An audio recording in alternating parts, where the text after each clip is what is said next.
ที่31เนาะไฟเหลืองจัดละยินขึ้นคอนเลยข้างเลยยังไม่ตายเดี๋ยวให้ละ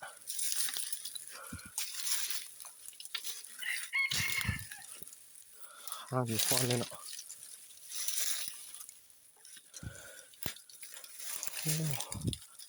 แก่สุดเลย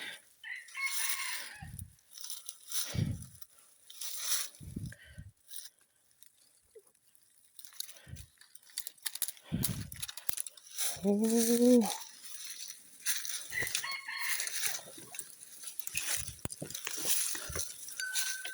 ตรแก่เลยไก่ตัวนี้31เนาะเวลา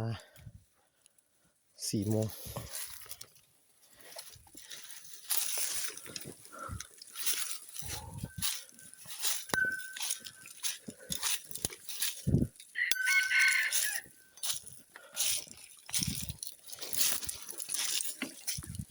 ไฟเหลืองครับ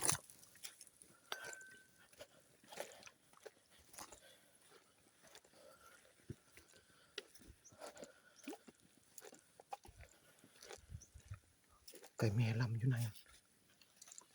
อ่านมาลูก